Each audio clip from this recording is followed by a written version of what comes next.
Those of us here in South Korea have grown somewhat numb to North Korea's provocations over the years. But the regime's rapid advancement in terms of missile technology has raised a few eyebrows. Adding to these concerns, Pyongyang recently declared it had completed its weapons development after its latest ICBM launch. As part of our series of year-end special reports, our Oh Jung-hee takes a look at North Korea's nuclear and missile upgrades over the past 12 months. This year, North Korea conducted 1 nuclear test and 15 missile tests, firing 20 missiles in total. That's fewer tests than last year, but this year's provocations were bolder and more daring in that the regime continuously tested upgraded missiles, which are now deemed to be capable of striking anywhere in the United States. Among the missiles Pyongyang fired in 2016, the ones with longest ranges were the intermediate-range Musudan ballistic missiles. These can fly up to 3,000 kilometers, putting the U.S. territory of Guam within reach.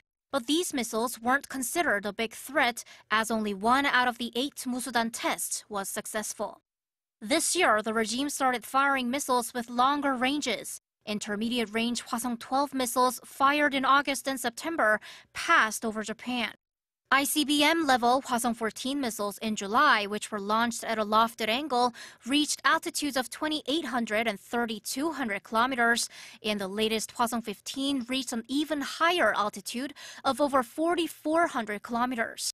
The higher the altitude, the longer the missile range. If fired at a normal trajectory, the Hwasong-15 is believed to be able to fly up to 13 or 14,000 kilometers. The Hwasong-15 ICBM can carry a supersized nuclear warhead and strike the whole United States. It's the DPRK's most powerful ICBM and meets the DPRK's goal of completing the rocket weapons development. But still unanswered are 2 questions. Has North Korea developed the technology to miniaturize a nuclear warhead, and can its missiles successfully re-enter the Earth's atmosphere?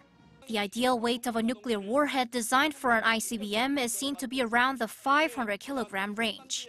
But some experts say if the engine's strong enough, the warhead may not have to be made any lighter. I've conducted a virtual simulation after the Hwasong-15 launch, and even if we assume the warhead's weight as 700 to 800 kilograms, it appears the missile can fly up to 10,000 to 12,000 kilometers. This would mean that the North has lightened its nuclear warhead to a sufficient level for itself.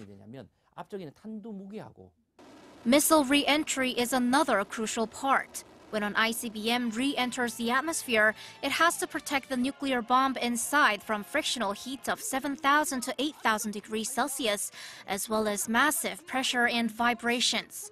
Whether the North has achieved this technology is not clear, but pundits say Pyongyang was still aiming to test the technology through the latest Hwasong-15 launch. The North decided not to fire its missile to fly over Japan, because if it does, then it can't check whether the missile successfully re-entered the atmosphere as it doesn't have a satellite.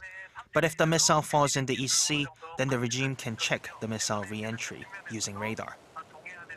Having declared the completion of its nuclear weapons program, will the reclusive regime continue with its provocations? Analysts say the North could possibly halt its provocations at least temporarily until after Pyeongchang Winter Olympics and turn toward a peaceful dialogue with the surrounding countries. But if that fails, the North could conduct further ICBM and even submarine-launched ballistic missile tests and a 7th nuclear test to develop an even lighter nuclear warhead. What the North calls a completion is actually about 90% complete, not 100%. There's more stages Pyongyang has to go through to diversify its missiles and actually deploy them. The North could also go on to develop solid fuel missiles and SLBMs.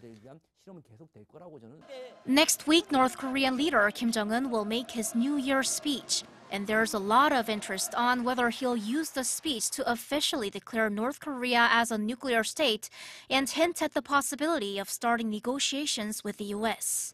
Oh Jung-hee, Arirang News.